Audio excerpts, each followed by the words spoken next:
Good morning students. Cost accounting दे अज दे इस लैक्चर दे विच असी नवा चैप्टर स्टार्ट करना आ मटीरियल कंट्रोल। स्टूडेंट्स असी ऑलरेडी मटीरियल दा एक चैप्टर जिहड़ा मटीरियल परचेज वाला आ कर चुके हैं ते अज असी करना आ कि मटीरियल कंट्रोल की हुंदा आ। स्टूडेंट्स मटीरियल कंट्रोल दा मतलब की आ कि इस सिस्टम नू इंश्योर करना कि राइट क्वालिटी दा मटीरियल राइट क्वांटिटी दे विच राइट टाइम ते राइट प्लेस ते राइट अमाउंट दे नाल जिहड़ा हैगा आ वो अवेलेबल होवे।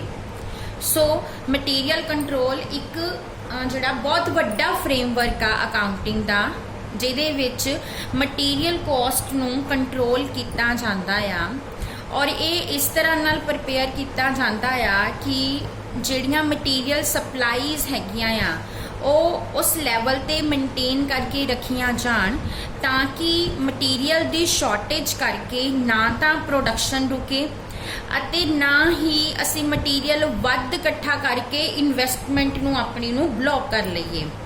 सो सिंपल वर्ड्स की गल करिए तो मटीरियल कंट्रोल एक सिस्टमैटिक कंट्रोल आ परचेज करन दा स्टोर दा ते मटीरियल नू यूज करन दा ताकि सानू मटीरियल दी कॉस्ट जिहड़ी हैगी आ वो मिनिमम पवे। हुण नैक्सट है डायमेंशनस।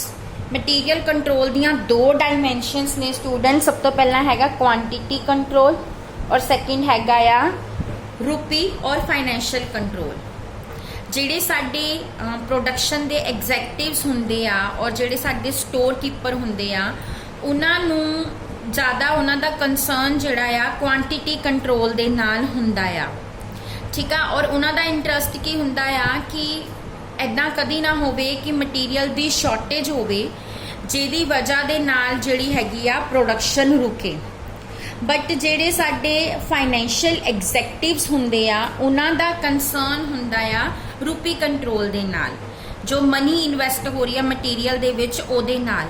सो उन्हां दा इंटरस्ट ये हुंदा आ कि हर रूपी जो असी मटीरियल दे विच लगा रहे हैं उन्होंने एफिशेंटली और इफेक्टिवली यूटिलाइज किया जाए। सो इस गल नूं ध्यान दे विच रखिया जाए तो ये दोनों जिहड़े हैगे आ यूनिट कंट्रोल और फाइनैशियल कंट्रोल दोनों ही एक दूसरे के ओपोजिट हुंदे आ। ਇਹਦੇ ਵਿੱਚ ਅਸੀਂ उन्नी सफिशेंट क्वांटिटी भी मेनटेन करके रखनी आ कि किसी भी मटीरियल की शॉर्टेज ना होवे प्रोडक्शन ना रुके एंड सैकेंड इन्वेंटरी भी जिहड़ी उन्नी की मेनटेन करनी आ कि जिहड़ा आ वाधू साडे फंड्स ने वो ब्लॉक ना होण। सो हुण मटीरियल कंट्रोल दे जिहड़े आ दो आस्पैक्ट हैगे आ accounting aspect and operational aspect. जिहड़ा साडा अकाउंटिंग आस्पैक्ट आ ਉਹਦਾ कंसर्न ਹੁੰਦਾ ਆ जस्ट जो भी मटीरियल ਦੀ मूवमेंट हो रही ਆ हर स्टेज ਤੇ ਉਹਦੇ ਡਾਕੂਮੈਂਟਸ ਜਿਹੜੇ ਹੈਗੇ ਆ ਉਹਨਾਂ ਨੂੰ ਤਿਆਰ ਕਰਨ ਦੇ ਨਾਲ ਚਾਹੇ ਉਹ ਮਟੀਰੀਅਲ स्टोर चो प्रोडक्शन डिपार्टमेंट जा रहा चाहे वो प्रोडक्शन डिपार्टमेंट तो सेल के विच जा रहा है जो भी आ रहा है जो भी जा रहा है ਉਹਦੀ मूवमेंट नूं ਜਿਹੜਾ ਆ रिकॉर्ड करना। और ਜਿਹੜਾ ਸਾਡਾ ऑपरेशनल आस्पैक्ट हैगा आ वो कंसर्न हैगा कि मटीरियल नूं उस लैवल ते मेनटेन करके रखना कि प्रोडक्शन जिहड़ी आ मटीरियल दी शॉर्टेज दे करके ना रुके एंड सैकेंड जिहड़ी साडी मटीरियल दे विच इन्वेस्टमेंट आ वो भी साडी मिनिमम होवे। सो मटीरियल कंट्रोल दे की ऑब्जेक्टिव्स ने।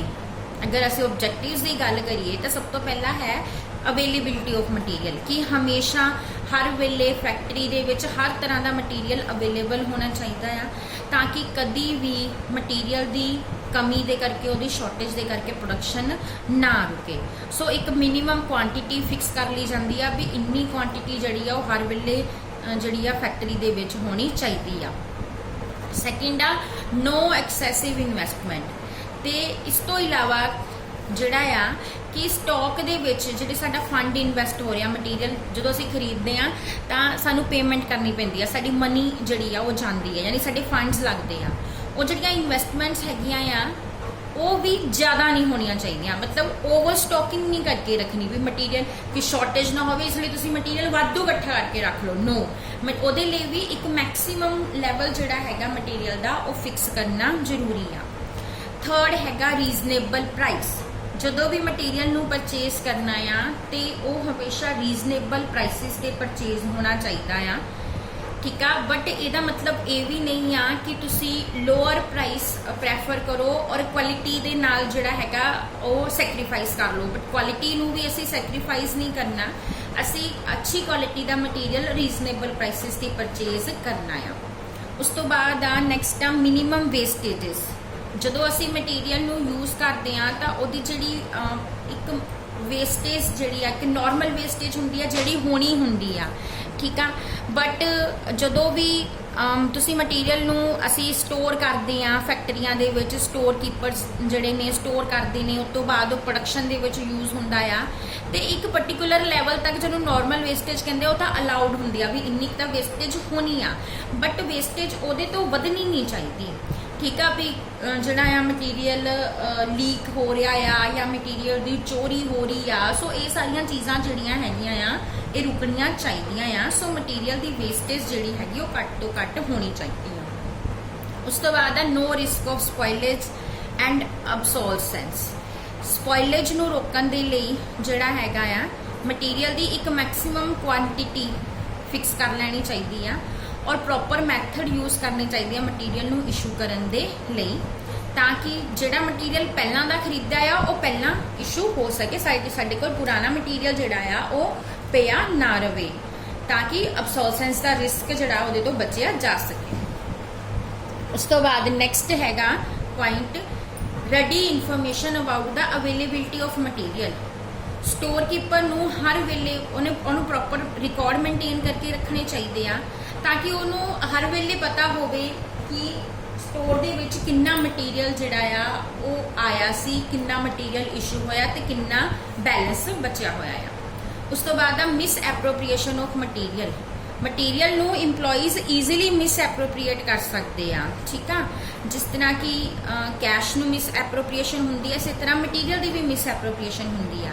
ਸੋ ਇੱਕ ਇੰਟਰਨਲ ਚੈੱਕ ਹੋਣਾ ਚਾਹੀਦਾ ਮਟੀਰੀਅਲ ਤੇ ਤਾਂ ਕਿ ਕਿਸੇ ਤਰ੍ਹਾਂ ਦੀ ਕੋਈ ਮਿਸ ਐਪਰੋਪ੍ਰੀਏਸ਼ਨ ਨਾ ਹੋਵੇ। ਉਸ ਤੋਂ ਬਾਅਦ 8th ਪੁਆਇੰਟ ਹੈ right amount of payment to supplier. ਜਿਹੜੇ ਅਸੀਂ ਇਨਵੋਇਸਿਸ ਰਿਸੀਵ ਕਰਦੇ ਆ ਸਪਲਾਇਰਸ ਤੋਂ, ਉਹਨਾਂ ਨੂੰ ਪ੍ਰੋਪਰ ਅਪਰੂਵ, ਉਹਨਾਂ ਦਾ ਪੇਮੈਂਟ ਤੋਂ ਪਹਿਲਾਂ ਉਹਨਾਂ ਨੂੰ ਪ੍ਰੋਪਰ ਅਪਰੂਵ ਹੋਣੇ ਚਾਹੀਦੇ ਆ, ਫਿਰ ਹੀ ਉਹਨਾਂ ਦੀ ਪੇਮੈਂਟ ਕਰਨੀ ਚਾਹੀਦੀ ਆ, ਤਾਂ ਕਿ ਜਿਹੜਾ ਸਪਲਾਇਰ ਆ ਉਹਨੂੰ ਰਾਈਟ ਅਮਾਉਂਟ ਜਿਹੜਾ ਆ ਉਹ ਪੇ ਕੀਤਾ ਜਾਵੇ, ਨਾ ਤਾਂ ਉਹਨੂੰ ਕੋਈ ਐਕਸੈਸਿਵ ਪੇਮੈਂਟ ਹੋਵੇ ਤੇ ਨਾ ਹੀ ਉਹਨੂੰ ਜਿਹੜੀਆਂ ਲੈਸ ਪੇਮੈਂਟਸ ਹੋਣ। ਉਸ ਤੋਂ ਬਾਅਦ ਸਟੂਡੈਂਟਸ ਅਸੈਂਸ਼ੀਅਲਸ ਆ ਕੁਝ ਮਟੀਰੀਅਲ ਕੰਟਰੋਲ ਦੇ, ਮਟੀਰੀਅਲ ਕੰਟਰੋਲ ਕਰਨ ਲਈ ਜਿਨ੍ਹਾਂ ਨੂੰ ਮੇਨਟੇਨ ਕਰਨਾ ਜ਼ਰੂਰੀ ਆ। ਸਭ ਤੋਂ ਪਹਿਲਾਂ ਕੀ ਹੈ ਕਿ ਜਿਹੜੇ ਸਾਡਾ ਜਿੰਨੇ ਵੀ ਡਿਪਾਰਟਮੈਂਟ ਮਟੀਰੀਅਲ ਦੇ ਨਾਲ ਇਨਵੋਲਵ ਹੁੰਦੇ ਆ, ਚਾਹੇ ਉਹ ਪਰਚੇਜ਼ਿੰਗ ਆ, ਰਿਸੀਵਿੰਗ ਆ, ਇੰਸਪੈਕਸ਼ਨ ਆ, ਸਟੋਰੇਜ ਆ, ਸੇਲਸ ਆ, ਪ੍ਰੋਡਕਸ਼ਨ ਆ ਜਾਂ ਅਕਾਊਂਟਿੰਗ ਆ, ਉਹਨਾਂ ਸਾਰਿਆਂ ਦੇ ਵਿੱਚ ਪ੍ਰੋਪਰ ਕੋਆਪਰੇਸ਼ਨ ਤੇ ਕੋਆਰਡੀਨੇਸ਼ਨ ਹੋਣੀ ਚਾਹੀਦੀ ਆ, ਤਾਂ ਕਿ ਮਟੀਰੀਅਲ ਦੀ ਕੋਈ ਵੀ ਇਨਐਡਿਕੁਏਟ ਕੁਆਂਟੀਟੀ ਜਿਹੜੀ ਆ ਉਹ ਨਾ ਖਰੀਦੀ ਜਾਵੇ ਤੇ ਨਾ ਹੀ ਪ੍ਰੋਡਕਸ਼ਨ ਜਿਹੜੀ ਆ ਮਟੀਰੀਅਲ ਦੀ ਸ਼ਾਰਟੇਜ ਦੇ ਕਰਕੇ ਰੁਕੇ, ਨਾ ਹੀ ਸਾਡੀ ਸੇਲ ਦਾ ਲਾਸ ਹੋਵੇ, ਠੀਕ ਆ। ਸੋ ਤੇ ਨਾ ਹੀ ਮਟੀਰੀਅਲ ਦੇ ਵਿੱਚ ਐਕਸੈਸਿਵ ਇਨਵੈਸਟਮੈਂਟਸ ਹੋਣੇ, ਤਾਂ ਹੀ ਹੋ ਸਕਦਾ ਅਗਰ ਇਹਨਾਂ ਦੇ ਵਿੱਚ ਪ੍ਰੋਪਰ ਕੋਆਪਰੇਸ਼ਨ ਜਿਹੜੀ ਆ ਉਹ ਹੋਏਗੀ। ਸੈਕੰਡ ਆ ਮਟੀਰੀਅਲ ਦੀ ਜਿਹੜੀ ਪਰਚੇਜ਼ ਆ ਨਾ ਉਹ ਸੈਂਟਰਲਾਈਜ਼ਡ ਹੋਣੀ ਚਾਹੀਦੀ ਆ, ਯਾਨੀ ਇੱਕ ਹੀ ਡਿਪਾਰਟਮੈਂਟ, ਪਰਚੇਜ਼ ਡਿਪਾਰਟਮੈਂਟ ਕੋਲ ਹੀ ਅਥਾਰਟੀ ਹੋਣੀ ਚਾਹੀਦੀ ਆ ਕਿ ਉਹ ਹਰ ਡਿਪਾਰਟਮੈਂਟ ਲਈ ਮਟੀਰੀਅਲ ਜਿਹੜਾ ਆ ਪਰਚੇਜ਼ ਕਰੇ, ਕਿਉਂਕਿ ਪਰਚੇਜ਼ ਡਿਪਾਰਟਮੈਂਟ ਹੀ ਮੋਸਟ ਰੀਜ਼ਨੇਬਲ ਪ੍ਰਾਈਸਿਸ ਤੇ ਮਟੀਰੀਅਲ ਪਰਚੇਜ਼ ਕਰ ਸਕਦਾ ਆ। ਥਰਡ ਆ ਕਿ ਮਟੀਰੀਅਲ ਦੀ ਪ੍ਰੋਪਰਲੀ ਸ਼ਡਿਊਲਿੰਗ ਹੋਣੀ ਚਾਹੀਦੀ ਆ। ਫੋਰਥ ਆ material the proper classification and ਕੋਡਿਫਿਕੇਸ਼ਨ ਲਈ ਅੱਛੇ ਮੈਥਡ ਯੂਜ਼ ਹੋਣੇ ਚਾਹੀਦੇ ਆ। ਫਿਫਥ ਆ ਕਿ ਮਟੀਰੀਅਲ ਦੀ ਪ੍ਰੋਪਰ ਇਨਸਪੈਕਸ਼ਨ ਹੋਣੀ ਚਾਹੀਦੀ ਆ, ਉਹ ਜਦੋਂ ਵੀ ਰਿਸੀਵਿੰਗ ਡਿਪਾਰਟਮੈਂਟ ਦੁਆਰਾ ਰਿਸੀਵ ਕੀਤਾ ਜਾਂਦਾ ਆ। ਸਿਕਸਥ ਆ ਰੈਕੁਜ਼ੀਸ਼ਨ ਲਈ, ਆਰਡਰਸ ਲਈ, ਇਸ਼ੂ ਲਈ, ਮਟੀਰੀਅਲ ਦੀ ਟ੍ਰਾਂਸਫਰ ਲਈ from the job to the another job, from the job to the store, ਇੱਕ ਸਟੈਂਡਰਡ ਫਾਰਮਸ ਜਿਹੜੇ ਹੈਗੇ ਉਹ ਯੂਜ਼ ਹੋਣੇ ਚਾਹੀਦੇ ਆ। 7th ਪੁਆਇੰਟ ਕੀ ਆ ਕਿ ਮਟੀਰੀਅਲ ਦੀ ਸਟੋਰੇਜ ਵੈਲ ਪਲਾਨਡ ਹੋਣੀ ਚਾਹੀਦੀ ਆ, ਤਾਂ ਕਿ ਚੋਰੀ ਕਰਕੇ, ਕੇਅਰਲੈਸਨੈਸ ਕਰਕੇ, ਡੈਮੇਜ, ਡਿਟੀਰੀਓਰੇਸ਼ਨ ਕਰਕੇ ਕਿਸੇ ਤਰ੍ਹਾਂ ਦਾ ਕੋਈ ਵੀ ਲਾਸਿਸ ਜਿਹੜੇ ਨੇ ਉਹਨਾਂ ਨੂੰ ਅਵੋਇਡ ਕੀਤਾ ਜਾ ਸਕੇ। 8th ਆ ਕਿ ਮਟੀਰੀਅਲ ਨੂੰ ਇਸ਼ੂ ਕਰਨ ਦੇ ਲਈ ਜਦੋਂ ਵੀ ਅਸੀਂ ਵੇਰੀਅਸ ਜੌਬਸ ਨੂੰ ਮਟੀਰੀਅਲ ਇਸ਼ੂ ਕਰਨਾ ਆ, ਆਰਡਰਸ ਜਾਂ ਪ੍ਰੋਸੈਸਿਸ ਨੂੰ ਇਸ਼ੂ ਕਰਨਾ ਆ, ਤਾਂ ਅੱਛਾ ਮੈਥਡ ਜਿਹੜਾ ਸੀ, ਹੁਣ ਪਿਛਲੇ ਚੈਪਟਰ ਦੇ ਵਿੱਚ ਕਿੰਨੇ ਸਾਰੇ ਮੈਥਡਸ ਕੀਤੇ ਆ, LIFO, FIFO, weighted average, simple average, standard price method, ਇਹਨਾਂ ਵਿੱਚੋਂ ਜਿਹੜਾ ਗੁੱਡ ਮੈਥਡ ਆ ਉਹ ਯੂਜ਼ ਹੋਣਾ ਚਾਹੀਦਾ ਆ। ਉਸ ਤੋਂ ਬਾਅਦ ਨੈਕਸਟ ਹੈ ਕਿ ਮਟੀਰੀਅਲ ਦਾ ਪਰਪੀਚੁਅਲ ਇਨਵੈਂਟਰੀ ਸਿਸਟਮ ਜਿਹੜਾ ਆ ਉਹ ਆਪਰੇਟ ਹੋਣਾ ਚਾਹੀਦਾ ਆ, ਤਾਂ ਕਿ ਰੈਗੂਲਰ ਚੈਕਿੰਗ ਹੋਵੇ ਮਟੀਰੀਅਲ ਦੀ।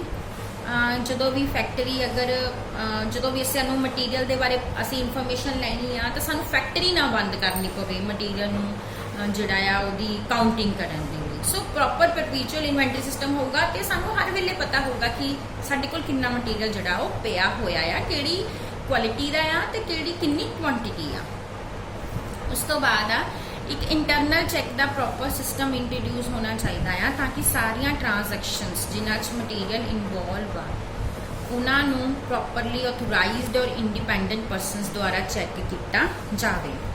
ਉਸ ਤੋਂ ਬਾਅਦ ਆ ਕਿ ਮਿਨੀਮਮ, ਮੈਕਸਿਮਮ ਤੇ ਰੀਆਰਡਰ ਲੈਵਲ ਹਰ ਤਰ੍ਹਾਂ ਦੇ ਮਟੀਰੀਅਲ ਦੇ ਲਈ ਜਿਹੜੇ ਹੈਗੇ ਆ ਉਹ ਫਿਕਸ ਹੋਣੇ ਚਾਹੀਦੇ ਆ, ਤਾਂ ਕਿ ਨਾ ਤਾਂ ਮਟੀਰੀਅਲ ਦੀ ਸ਼ਾਰਟੇਜ ਹੋਵੇ, ਨਾ ਹੀ ਓਵਰ ਸਟਾਕਿੰਗ ਹੋਵੇ। ਐਂਡ ਨੈਕਸਟ ਆ ਕਿ ਹਰ ਤਰ੍ਹਾਂ ਦੇ ਮਟੀਰੀਅਲ ਦੀ ਆਰਡਰ ਕੁਆਂਟੀਟੀ, ਮੀਨਸ ਇੱਕ ਆਰਡਰ ਦੇ ਵਿੱਚ ਕਿੰਨੀ ਕੁਆਂਟੀਟੀ ਜਿਹੜੀ ਹੋਊਗੀ ਜਦੋਂ ਅਸੀਂ ਆਰਡਰ ਪਲੇਸ ਕਰਨਾ ਆ, ਉਹ ਵੀ ਫਿਕਸ ਹੋਣੀ ਚਾਹੀਦੀ ਆ, ਤਾਂ ਕਿ ਆਰਡਰਿੰਗ ਤੇ ਕੈਰਿੰਗ ਕਾਸਟ ਜਿਹੜੀ ਆ ਉਹਨੂੰ ਰਿਡਿਊਸ ਕੀਤਾ ਜਾ ਸਕੇ। ਉਸ ਤੋਂ ਬਾਅਦ ਆ ਮਟੀਰੀਅਲ ਦੀ ਵੈਲੂਏਸ਼ਨ ਲਈ ਕੇਅਰਫੁਲੀ ਮੈਥਡ ਚੂਜ਼ ਕਰਨਾ ਚਾਹੀਦਾ ਆ। ਨੈਕਸਟ ਆ ਕਿ ਮਟੀਰੀਅਲ ਨੂੰ ਕੰਟਰੋਲ ਕਰਨ ਦੇ ਲਈ ਐਡਿਕੁਏਟ ਰਿਕਾਰਡ ਜਿਹੜੇ ਹੈਗੇ ਉਹ ਮੇਨਟੇਨ ਕਰਨੇ ਚਾਹੀਦੇ ਆ, ਤਾਂ ਕਿ ਮਿਨੀਮਮ ਪੋਸੀਬਲ ਵੇਸਟੇਜ ਹੋਵੇ। ਐਂਡ 15th ਕੀ ਆ ਕਿ ਮਟੀਰੀਅਲ ਦੀ ਅਵੇਲੇਬਿਲਿਟੀ ਬਾਰੇ ਜੋ ਵੀ ਇਨਫੋਰਮੇਸ਼ਨ ਹੈਗੀ ਆ ਉਹ ਮੈਨੇਜਮੈਂਟ ਨੂੰ ਕੰਟੀਨਿਊਸਲੀ ਅਵੇਲੇਬਲ ਹੋਣੀ ਚਾਹੀਦੀ ਆ, ਤਾਂ ਕਿ ਇਨਵੈਂਟਰੀ ਬੈਲੈਂਸ ਜਿਹੜੇ ਹੈਗੇ ਆ ਉਹਨਾਂ ਨੂੰ ਪ੍ਰੋਪਰਲੀ ਉਹਨਾਂ ਦੇ ਅਕੋਰਡਿੰਗ ਹੀ ਪ੍ਰੋਡਕਸ਼ਨ ਜਿਹੜੀ ਆ ਉਹ ਪਲਾਨ ਕੀਤੀ ਜਾ ਸਕੇ। ਸੋ ਇਹ ਕੁਝ ਐਸੈਂਸ਼ੀਅਲਸ ਨੇ ਜਿਹੜੇ ਮਟੀਰੀਅਲ ਕੰਟਰੋਲ ਦੇ ਲਈ ਜ਼ਰੂਰੀ ਆ, ਹਰ ਆਰਗੇਨਾਈਜੇਸ਼ਨ 'ਚ ਇਹ ਹੋਣਗੇ ਤਾਂ ਹੀ ਮਟੀਰੀਅਲ ਕੰਟਰੋਲ ਕੀਤਾ ਜਾ ਸਕਦਾ ਆ। ਉਸ ਤੋਂ ਬਾਅਦ ਨੈਕਸਟ ਹੈਗੀਆਂ techniques of material control. Students ਇਹ ਅਸੀਂ ਆਪਣੇ ਨੈਕਸਟ ਲੈਕਚਰ ਦੇ ਵਿੱਚ ਡਿਸਕਸ ਕਰਾਂਗੇ। Thank you.